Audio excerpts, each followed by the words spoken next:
ಪರಮಾತ್ಮನಿಂದ ಬಂದಿರುವಂತಹ ಈ ಜೀವಾತ್ಮ ಮತ್ತೆ ಪರಮಾತ್ಮನನ್ನು ಹೆಂಗೆ ಕೂಡ್ಕೊಳ್ಬೇಕು ಅನ್ನೋದು ಪ್ರಶ್ನೆ. ಪರಮಾತ್ಮನಿಂದ ಈ ಜೀವಾತ್ಮ ಬಂದದ, ಎಲ್ಲದಕ್ಕೂ ಪರಮಾತ್ಮನೇ ಕಾರಣಕರ್ತನಾಗಿದ್ದಾನೆ, ಸರ್ವಶಕ್ತನಾಗಿದ್ದಾನೆ, ಸರ್ವಭರಿತನಾಗಿದ್ದಾನೆ. ಎಲ್ಲವನ್ನ ಒಳಗೊಂಡಿರುವಂತಹ ಪರಮಾತ್ಮನನ್ನು ಅರಿಯಬೇಕಾದರೆ ಕೆಲವೊಂದಿಷ್ಟು ಒಳ್ಳೆಯ ಕಾರ್ಯಗಳನ್ನು ಮಾಡುವುದನ್ನು ನಾವು ರೂಢಿಸಿಕೊಳ್ಳಬೇಕು. ಮೊದಲನೆಯದು ಒಳ್ಳೆಯ ಕಾಯಕವನ್ನು ಮಾಡಬೇಕು. ಕಾಯಕವೇ ಕೈಲಾಸ. ಸರಿಯಾದ ರೀತಿಯಲ್ಲಿ ಕಾಯಕವನ್ನು ಮಾಡಬೇಕು. ಕಾಯಕವನ್ನೇ ಕೈಲಾಸ ಅಂತ ತಿಳ್ಕೊಳ್ಬೇಕು. ವರ್ಕ್ ಈಸ್ ವರ್ಷಿಪ್ ಅಂತ ಹೇಳಿದರು, ಡಿಗ್ನಿಟಿ ಆಫ್ ಲೇಬರ್ ಅಂತ ಕರೆದ್ರು. ನಾವು ಕಾಯಕವನ್ನು ಮಾಡಬೇಕು. 12ನೇ ಶತಮಾನದ ಬಸವಣ್ಣನವರಂತಾರ, ಯಾವ ವ್ಯಕ್ತಿ ತನುಶುದ್ಧವಾಗಿ ಮನಶುದ್ಧವಾಗಿ ಕಾಯಕವನ್ನು ಮಾಡ್ತಾನಲ್ಲ ಅವನ ಕಾಯವೇ ಕೈಲಾಸ. ಕಾಯಕವೇ ಕೈಲಾಸ ಅಷ್ಟೇ ಅಲ್ಲ, ಅವನ ಕಾಯವೇ ಕೈಲಾಸ ಆಗ್ತದೆ. ನೀವು ಹೆಂಗಾಗಿಬಿಡ್ತೀರಿ ಅಂದರೆ, ಸರಿಯಾದ ರೀತಿಯಲ್ಲಿ ಕಾಯಕವನ್ನು ಮಾಡಿಬಿಟ್ರಿ ಅಂದರೆ ವಾಕಿಂಗ್ ಟೆಂಪಲ್ ಟಾಕಿಂಗ್ ಗಾಡ್ ನೀವು ಆಗಿಬಿಡ್ತೀರಿ. ನಡೆದಾಡುವ ದೇವಾಲಯನೂ ನೀವೇ, ಮಾತನಾಡುವ ದೇವರೂ ನೀವೇ. ಯಾವಾಗ? ಕಾಯಕವನ್ನು ಮಾಡಿದಾಗ. ಕಾಯಕ ಅತ್ಯಂತ ಅಮೂಲ್ಯವಾದದ್ದು. ಕಾಯಕವನ್ನು ಮಾಡಿದ ಮೇಲೆ ಒಂದಿಷ್ಟು ಫಲ ಸಿಗ್ತದೆ ನಿಮಗೆ. ಕಾಯಕ ಅಂದರೆ ಉತ್ಪಾದನೆ.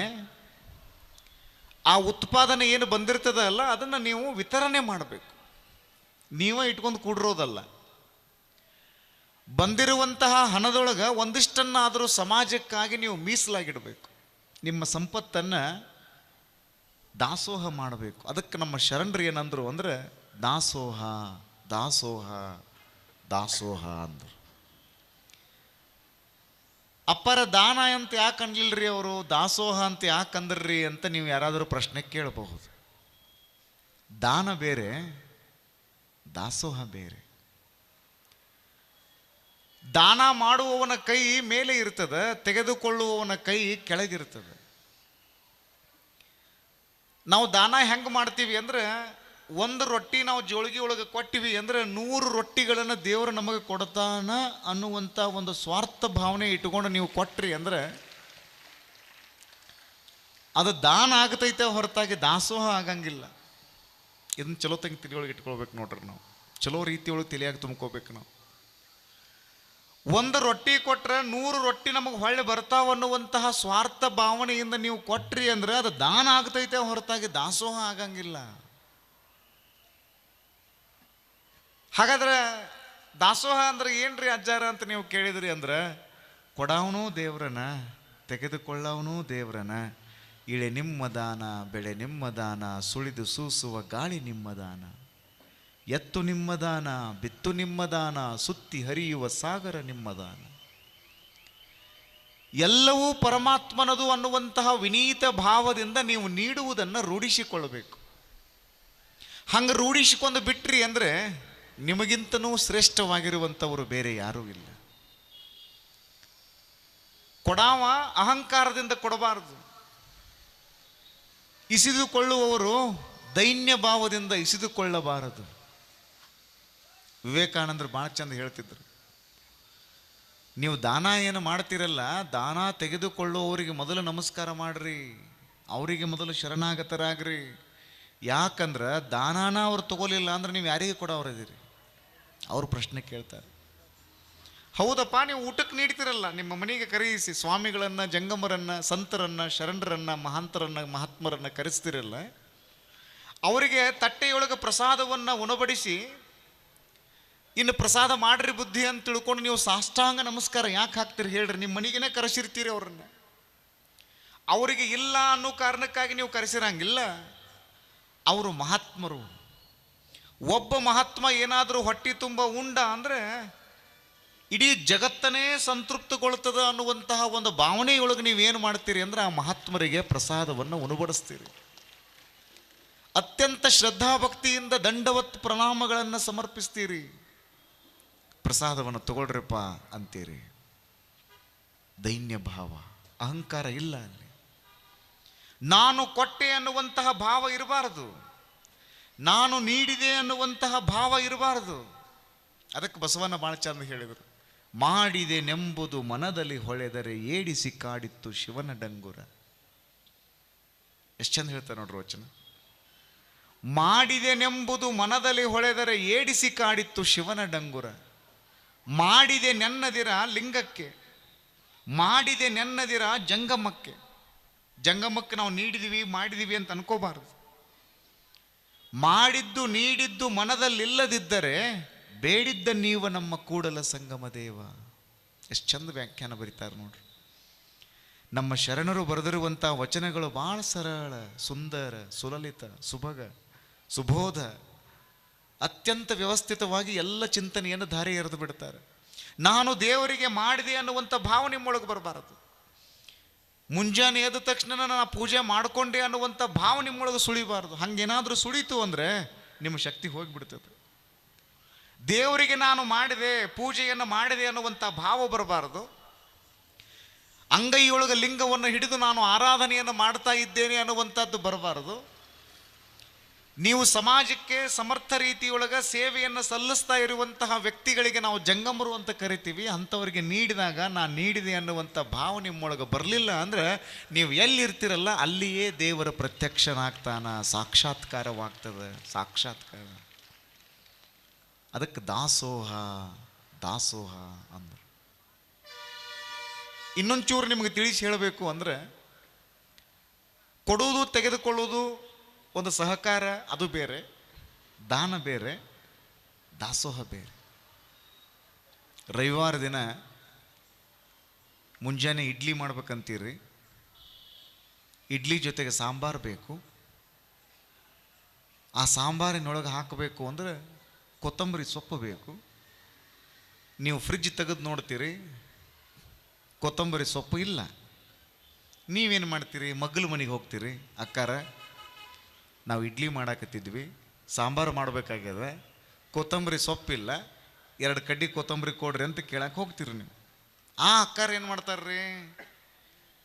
ಈ ಸರಿ ಸಂತಿ ಮಾಡಿಲ್ಲ ಇವರು ಸಂತಿ ಮಾಡಿದಾಗ ನಮ್ಮ 2 ಕಡ್ಡಿ ಕೊತ್ತಂಬರಿ ನಮಗೆ ಬರ್ತಾವ ಅನ್ನುವಂಥ ಒಂದು ವಿಶ್ವಾಸವನ್ನು ಇಟ್ಕೊಂಡು ಏನು ಕೊಡ್ತಾರಲ್ಲ, ಅದು ಸಹಾಯ ಆಗ್ತೈತೆ ಹೊರತಾಗಿ ದಾನನೂ ಆಗಂಗಿಲ್ಲ, ದಾಸೋಹ ಅಂತೂ ಅದ್ರ ಸಮೀಪ ಬರಂಗಿಲ್ಲ. ಇನ್ನು ಹೋಗಿದ್ದು 2 ಕೊತ್ತಂಬರಿ ಸೂಡ್ರಿ ಆಗಿರ್ಬೋದು, 1-2 ಕಡ್ಡಿ ಆ ಕಡೆ ತೊಗೊಂಡು ಹಂಗೆ ಮೇಲೆ ಇಸ್ಕೊಳಕ್ಕೆ ಹತ್ತರು ಅಂದ್ರೆ ನೀವೇನು ಮಾಡ್ತೀರಿ? ಇಲ್ರಿ ನಾವು ಈ ಸರಿ ಸಂತಿ ಮಾಡಿಲ್ರಿ. ಮೇಲೆ ಹಂಗೆ ಮಾಡ್ಕೋತ ಬಂದ್ರಂದ್ರೆ ನಾವು ಈ ಸರಿ ಸಂತಿ ಮಾಡಿಲ್ರಿ ಅಂತ ಹೇಳ್ತೀರಿ ನೀವು. ಇದಕ್ಕೆ ನಾವು ಕೇವಲ ಒಂದು ಉಪಕಾರ ಅನುಭವದ ಹೊರತಾಗಿ ದಾನ ಅನ್ನಕ್ಕೆ ಬರಂಗಿಲ್ಲ, ದಾಸೋಹ ಅಂತೂ ಮೊದಲ ಆಗಂಗಿಲ್ಲ. ಇನ್ನು ದಾನ ಮಾಡುವಾಗ ನಿಮ್ಗೆ ಅಹಂಕಾರ ಇರ್ತದೆ, ನಮಗೆ ದೇವ್ರ ಕೈ ಹಿಡಿತಾನ ಅನ್ನುವಂಥ ಸ್ವಾರ್ಥ ಭಾವನೆ ಇಟ್ಕೊಂಡು ಮಾಡಿದ್ರಿ ಅಂದ್ರೆ ದಾನ ಆಗ್ತದೆ. ದಾಸೋಹ ಅಂದರೆ ದೈನ್ಯ ಭಾವ. ದಾಸಃ ಅಹಂ ದಾಸೋಹಂ. ಕಿಂಕರತೆಯಿಂದ ನೀವು ಶಂಕರನಿಗೆ ಅರ್ಪಿಸುವುದು ಯಾವುದು? ದಾಸೋಹ. ಅದಕ್ಕೆ 12ನೇ ಶತಮಾನದ ಶರಣರಂದರು, ಮಸ್ತಂಗಿ ಕಾಯಕ ಮಾಡುವುದು, ಕಾಯಕದಿಂದ ಬಂದಿರುವಂತಹ ಹಣವನ್ನು ದಾಸೋಹ ಮಾಡುವುದು. ದಾಸೋಹ ಮಾಡುವುದು ಒಂದಿಷ್ಟು ಕೊಡಬೇಕು. ಕೊಡಬೇಕುತ್ತಮಂಗೆ ಮಗಳಂ ಸತ್ಪಾತ್ರಕ್ಕೆ ದಾನಮಂ. ಉತ್ತಮಂಗೆ ಮಗಳನ್ನು ಕೊಡಬೇಕು. ಒಬ್ಬ ಒಳ್ಳೆಯ ವ್ಯಕ್ತಿಯನ್ನು ನೋಡಿ ನೀವು ಮಗಳನ್ನು ಕೊಡಬೇಕು. 10 ರೂಪಾಯಿ ತೆಂಗಿನಕಾಯಿ 10 ಸರಿ ಬಾರಿಸಿ ನೋಡ್ತೀರಿ ನೀವು, ನೀರದಾವೋ ಇಲ್ಲೋ, ಕೊಬ್ಬರಿ ಐತೋ ಇಲ್ಲೋ, ನೀರದಾವ ಅಂದರೆ ಹೆಂಗದಾವ ಏನದಾವ. 10 ರೂಪಾಯಿ ತೆಂಗಿನಕಾಯಿ 10 ಸರಿ ಹೊಡೆದು ನೋಡ್ತೀರಿ. ನಿಮ್ಮ ಮನೆಯೊಳಗೆ ನೀವೇ ಸಾಕಿ ಸಲುಹಿರುವಂತಹ ನಿಮ್ಮ ಮಗಳನ್ನು ಕೊಡ್ತೀರಿ ಅಂದ್ರೆ ಆ ವ್ಯಕ್ತಿಯ ಗುಣಗಳನ್ನು ನೀವು ನೋಡಬೇಕು. ಕೊಡಬೇಕುತ್ತಮಂಗೆ ಮಗಳಂ ಸತ್ಪಾತ್ರಕ್ಕೆ ದಾನಮಂ. ಉತ್ತಮಂಗೆ ಮಗಳನ್ನು ಕೊಡಬೇಕು, ಸತ್ಪಾತ್ರಕ್ಕೆ ದಾನವನ್ನು ಕೊಡಬೇಕು. ನೀವು ಗಳಿಸಿಡ್ತೀರಿ, ಆದರೆ ಕೊಡಬೇಕು ಅನ್ನುವಂಥ ಭಾವ ನಿಮಗಿರಲಿಲ್ಲ ಅಂದ್ರೆ ಅದನ್ನು ತೊಗೊಂಡು ಏನು ಮಾಡೋದದ? ಅದಕ್ಕೆ ದಾಸರಂತಾರ, ತಾನು ಉಣ್ಣದ ಪರರಿಗಿಕ್ಕದ ಧನವಿದ್ದೇತಕೋ. ನೀನು ಉಣ್ಣಂಗಿಲ್ಲ, ಇನ್ನೊಬ್ರಿಗೂ ಕೊಡಂಗಿಲ್ಲ, ಆ ಧನವನ್ನು ತೆಗೆದುಕೊಂಡು ಏನು ಮಾಡುವುದದ? ನಮ್ಮ ಬಸವಣ್ಣನವರು ಇನ್ನೂ ಚಂದ ಹೇಳ್ತಾರೆ, ಪಾಪಿಯ ಧನ ಪ್ರಾಯಶ್ಚಿತ್ತಕ್ಕಲ್ಲದೆ ಸತ್ಪಾತ್ರಕ್ಕೆ ಸಲ್ಲುವುದೇನಯ್ಯ. ಪಾಪಿಯ ಧನ ಪ್ರಾಯಶ್ಚಿತ್ತಕ್ಕಲ್ಲದೆ ಸತ್ಪಾತ್ರಕ್ಕೆ ಸಲ್ಲುವುದೇನಯ್ಯ. ನಾಯಿಯ ಹಾಲು ನಾಯಿ ಮರಿಗಲ್ಲದೆ ಪಂಚಾಮೃತಕ್ಕೆ ಸಲ್ಲುವುದೇನಯ್ಯ. ಎಷ್ಟು ಚಂದ ಕೊನೆಗೆ ಹೇಳ್ತಾರೆ ನೋಡ್ರಿ ಒಂದು ಸಾಲ ಅವರು. ಕೂಡಲ ಸಂಗನ ಶರಣರಿಗಲ್ಲದೆ ಮಾಡುವ ಅರ್ಥ ವ್ಯರ್ಥ. ಪಾಪಿ ಗಳಿಸಿಟ್ಟಿರುವಂತಹ ಹಣ ಏನೈತಲ್ಲ ಅದು ಪ್ರಾಯಶ್ಚಿತ್ತಕ್ಕೆ ಮೂಲ ಆಗ್ತೈತೆ ಹೊರತಾಗಿ ಸತ್ಪಾತ್ರಕ್ಕೆ ಸಲ್ಲುವುದಿಲ್ಲ ಸಲ್ಲುವುದಿಲ್ಲ ಸಲ್ಲುವುದಿಲ್ಲ. ನಾಯಿ ಹಾಲು ನಾಯಿ ಮರಿಗಿನ ಸಾಲಂಗಿಲ್ಲ ಅಂದಮೇಲೆ ಪಂಚಾಮೃತಕ್ಕೆ ಯಾರೂ ಅದನ್ನು ಹಾಕಂಗಿಲ್ಲ. ತಡ್ರಿ, ಪಂಚಾಮೃತಕ್ಕೆ ಹಾಲನ್ನು ಕುಡಿಸ್ಬೇಕಂತ ತಿಳ್ಕೊಂಡು ಎಲ್ಲಿ ಹಾಕಿರ್ಲಿಲ್ಲ ನಾಯಿ ಹಿಂಡ್ತೀರೇನ್ರಿ? ಇಲ್ಲಿ ನೋಡ್ರಿ, ಬಟ್ಲ ತೊಗೊಂಡು ಹಿಂಡಕ್ಕೆ ಹೋಗ್ರಿ ನಾಯಿ, ಗೊತ್ತಾಕೈತೆ ನಿಮಗೆ. ಹಿಂಡಲ್ಲ. ನಾಯಿ ಮರಿಗೆ ಸಾಲಂಗಿಲ್ಲ ಅಂದಮೇಲೆ ಅವು ನಿಮಗೆ ಹೆಂಗೆ ಹಾಲು ಕೊಡ್ತದೆ? ಅದು ಕೊಡಂಗಿಲ್ಲ. ಅದು ಇಲ್ಲಿ ಶಿವಬಸವ ಮಹಾಸ್ವಾಮಿಗಳವರ ಕಾರ್ಯಕ್ರಮದೊಳಗೆ ಅಪೌರ್ದ ನಾವು ತುಲಾಭಾರ ಕಾರ್ಯಕ್ರಮ ಮಾಡಾಕತ್ತೀವಿ. ಒಂದು ತುಲಾಭಾರ ಮಾಡಿದರೆ ಒಬ್ಬ ಬಡ ಹುಡುಗನ ಕಲ್ಯಾಣ ಆಗ್ತದೆ ಅಂತ ತಿಳ್ಕೊಂಡು ತುಲಾಭಾರ ಸೇವಾ ಮಾಡಕ್ಕೆ ಬಂದು ಕೂತ್ಕೊಂಡಾರಲ್ಲ, ಇವರೆಲ್ಲರೂ ಸತ್ಪಾತ್ರಕ್ಕೆ ದಾನವನ್ನು ಕೊಡಾಕತ್ತಾರ, ದಾಸೋಹ ಮಾಡಾಕತ್ತಾರ. ಅದಕ್ಕೆ ಅವ್ರನ್ನ ಗೌರವದಿಂದ ವೇದಿಕೆ ಮೇಲೆ ಕರೆದು ಅವರಿಗೆ ಗುರುಗಳು ಗೌರವ ಸಮ್ಮಾನವನ್ನು ಮಾಡ್ತಾರೆ. ನೀವೆಲ್ಲರೂ ಕೆಳಗೆ ಕುಳಿತುಕೊಂಡವ್ರು ಅಪ್ಪವ್ರು ನಮಗೆ ಅಷ್ಟು ಆಗಂಗಿಲ್ರಿ, ನಾವು ಮಾಡಬೇಕಂತೀವ್ರಿ ಅಂದ್ರೆ ನಿಮಗೊಂದು ಒಳ್ಳೆ ಮಾತು ಹೇಳ್ತೀನಿ, ಲಕ್ಷ ಕೊಟ್ಟು ಕೇಳಬೇಕು. ನೀವು 1,00,000 ರೂಪಾಯಿ ಕೊಟ್ರನ ನಮಗೆ ಸನ್ಮಾನ ಮಾಡ್ತಾರೇನ್ರಿ? ನಾವು 1,00,000 ರೂಪಾಯಿ ಕೊಟ್ರನ ದಾಸೋಹ ಅನ್ರಿ ಅಂತ ತಿಳ್ಕೊಂಡು ಯಾರಾದರೂ ನೀವು ಕೇಳಿದ್ರಿ ಅಂದರೆ ಅಲ್ಲ. ಅದಕ್ಕಷ್ಟೇ ನಾವು ದಾಸೋಹ ಅನ್ನೋದಕ್ಕೆ ಬರಂಗಿಲ್ಲ. ನೀವು ಅತ್ಯಂತ ಶ್ರದ್ಧಾಭಕ್ತಿಯಿಂದ ಅಪ್ಪವ್ರ ಜೋಳಿಗೆ ಹಿಡ್ಕೊಂಡು ಬಂದಾಗ 10 ರೂಪಾಯಿ ಜೋಳಿಗೆ ಒಳಗೆ ಹಾಕಿದ್ರಿ ಅಂದ್ರೂ ಕೂಡ ಅದು ಕೂಡ ದಾಸೋಹನ ಆಗ್ತೈತೆ ಹೊರತಾಗಿ ಅದು ಬೇರೆ ಏನೂ ಆಗಂಗಿಲ್ಲ. ಭಕ್ತಿಯಿಂದ ಕೊಡಬೇಕಷ್ಟೇ, ನೀವು ಆನಂದದಿಂದ ಕೊಡಬೇಕಷ್ಟೇ. ನೀವು ಲಕ್ಷ ರೂಪಾಯಿ ಕೊಟ್ರನ ದಾಸೋಹ ಅಲ್ಲ. ಅಪ್ಪವ್ರ ಮಠದೊಳಗೆ ಏನು ನಡೆದದ ಅಂತ ತಿಳ್ಕೊಂಡು 1,00,000 ಕೊಟ್ಟು ಬಿಟ್ರೂ ಸಾಕು, ನಿಮಗೆ ಪುಣ್ಯ ಪ್ರಾಪ್ತಿ ಆಗ್ತದೆ. ಲಕ್ಷ ಕೊಡೋದು ಏನು ನಡೆದೈತೆ ಅಂತ ಚಿತ್ತ ಹರಿಸುವುದು.